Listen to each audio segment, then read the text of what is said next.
What's up, everyone?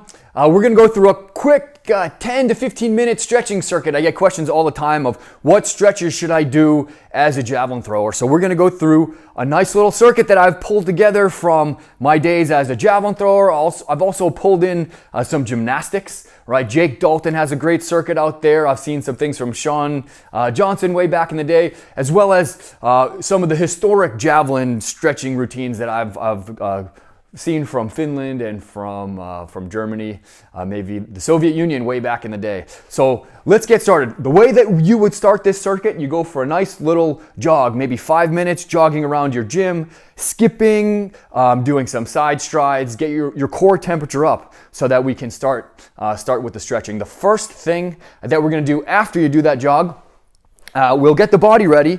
We'll do some yoga push-ups. So yoga push-up, I start in push-up position, then I'm gonna go down, and then I'm gonna come up, touch opposite toe. So for the interest of time, I'll just do a few of these, getting the body even more activated. We'll go from the push-ups, maybe into some V-ups, getting the core ready, maybe 5 or 10 V-ups. After the V-ups, some lateral lunges. So I'll go here, getting my adductors, my glutes going. For the interest of time, maybe I'm just gonna do a few each side. Yeah.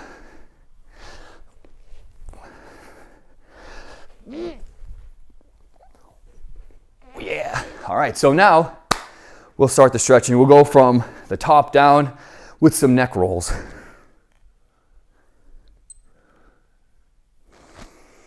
Maybe 3 each way.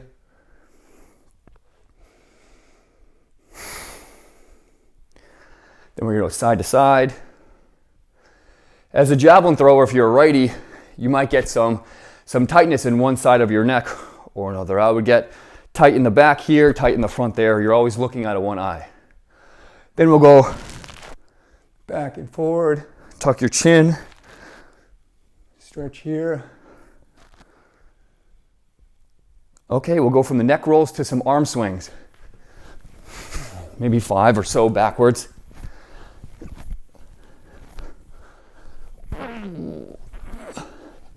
When we're doing these, we really want to get our hips into it. Arms are loose, our legs drive the motion.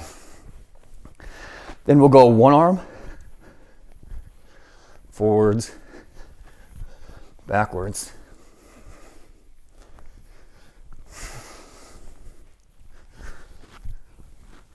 Then cross.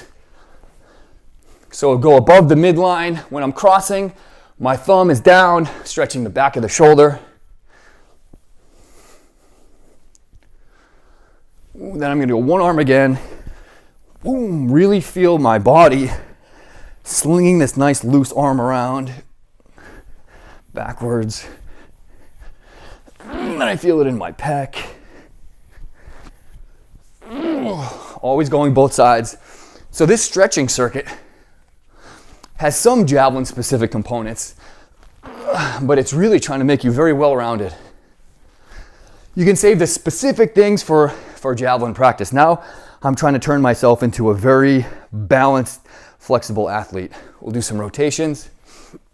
Again, I like to have thumb down as I go across, really stretching the back of my shoulder, getting your lats into it, midsection. Okay, now we'll go down the line to straddle, standing straddle, keeping my legs straight, feeling this in my hamstring. Quickly, you'll be able to identify what's your weakest link. A lot of the athletes I see, hamstrings, lower back, quads, hip flexors. Find your weakest link, and maybe you're gonna spend a little bit longer. So we might take 10 or 15 minutes. You can easily increase that to 30 minutes by holding the stretches of your problem areas a little bit longer.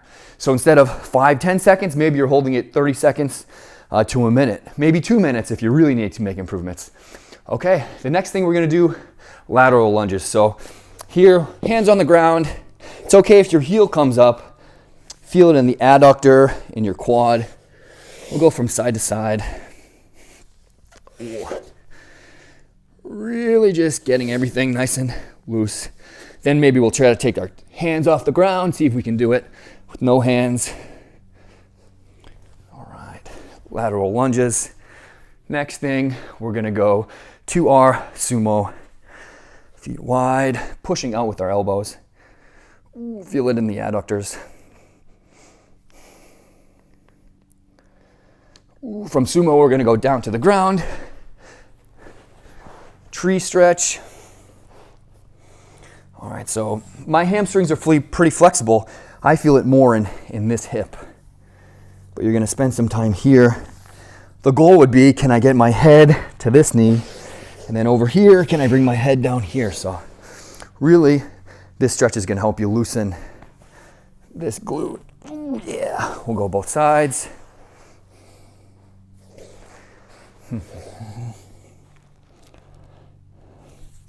Feel it in my lower back, in this hip.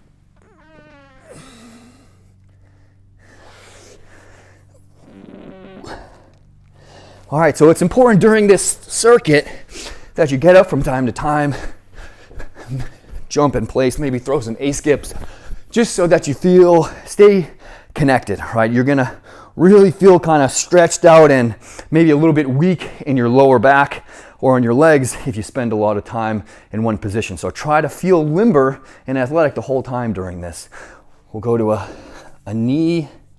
Right here I'm working my knee range of motion, my ankles. And I'm gonna again push the end range of my hamstrings. So a squat to ham. My target's gonna be palms to ground. So I'll do a few of these.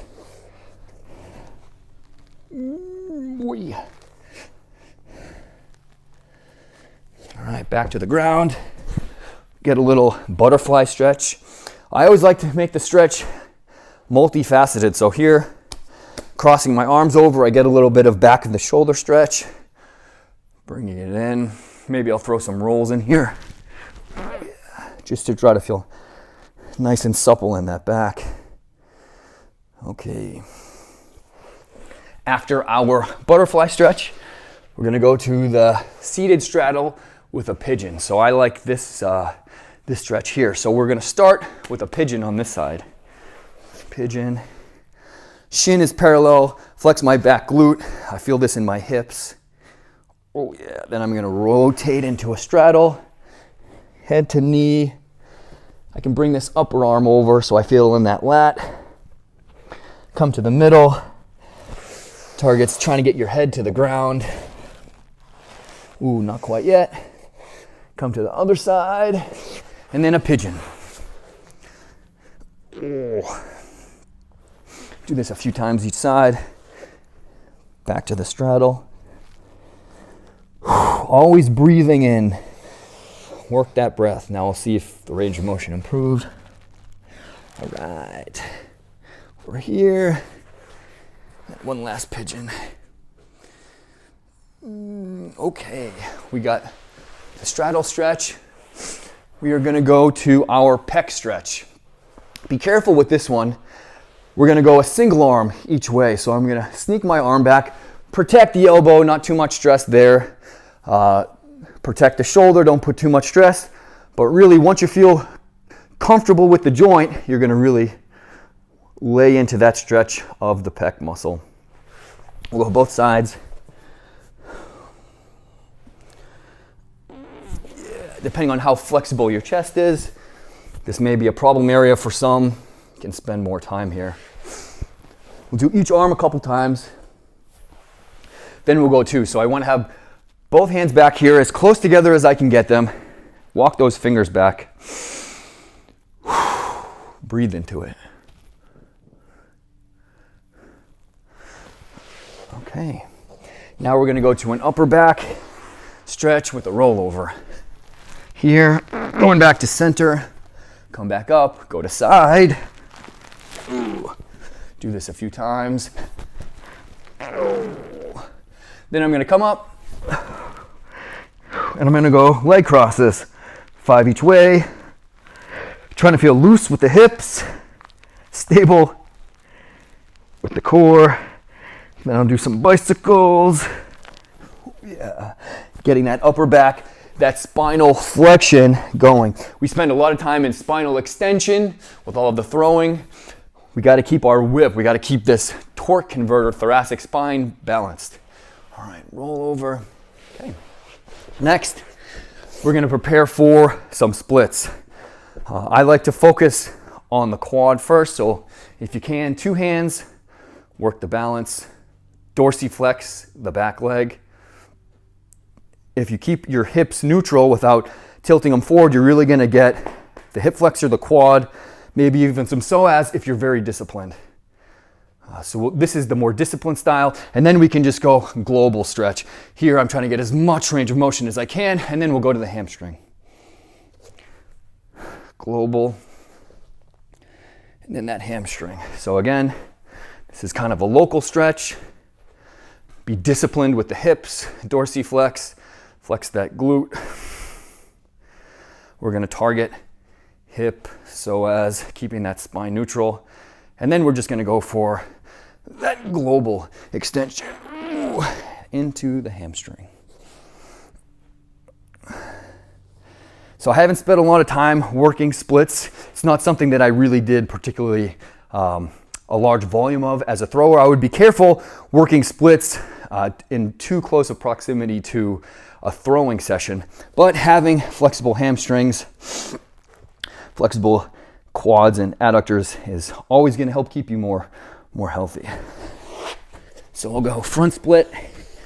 Yeah. Hamstrings, hamstring flexibility was a strength. Quad flexibility, hip flexibility was something that I always had to work on. Front split, then we'll go middle split. Ooh, adductor length. That will keep you healthy during a long season. You can see I'm pretty far from a middle split. Yeah, but I still do them from time to time. Okay, so now we'll do another pec stretch. This will hit it from a different angle. We're gonna go prone. You can play with the angle of your hand during this stretch. I like to have it at about 45 degrees. Then we're gonna roll over. Breathe into it. Other side. Be careful with the joint. Don't overload it. Take you a few times. You might get comfortable with this and really be able to push this stretch.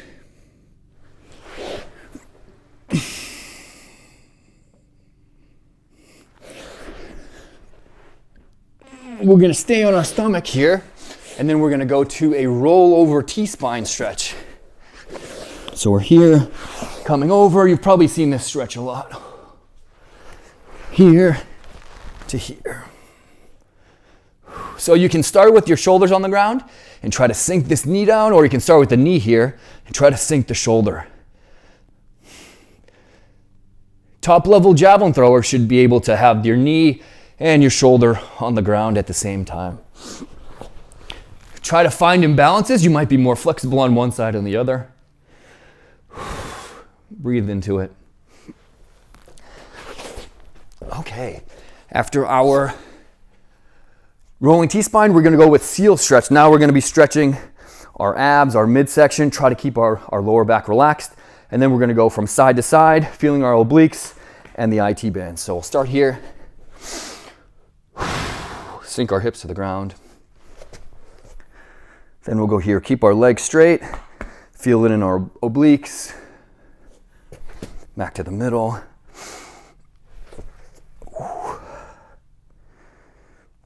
Side to side. You might feel this more in your IT band, in your hip, in your oblique, in your lower back.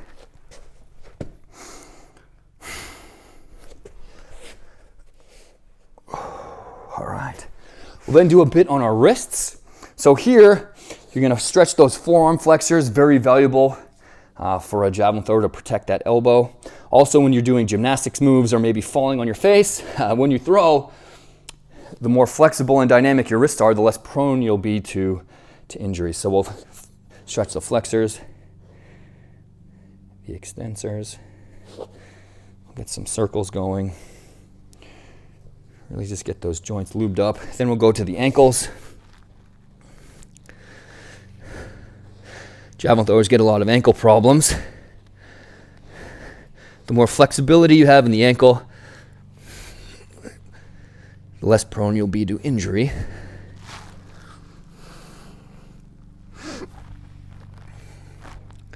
Okay. All right, so that ends the stretching portion. Now we can add in, at the end, some dynamic gymnastics moves. Build into some gymnastics moves to kind of put that flexibility to work. So you can build up to these, you can play with them. These are just a few that I thought were very javelin relevant over my career. So very popular, the arch push-up. So we'll go 5 or so arch push-ups. The stronger you get, the closer your hands and feet can be, and the higher you'll be able to get your hips. Right, so this shows not only my hip and core flexibility, but also the strength of my low traps, my rhomboids, to be able to get into full extension. All right, after our arch push-ups, I usually like to give myself 3 shots for a kip up. So I think kip ups really show that you can use your spine as a whip. So this is almost the inverse of a throw.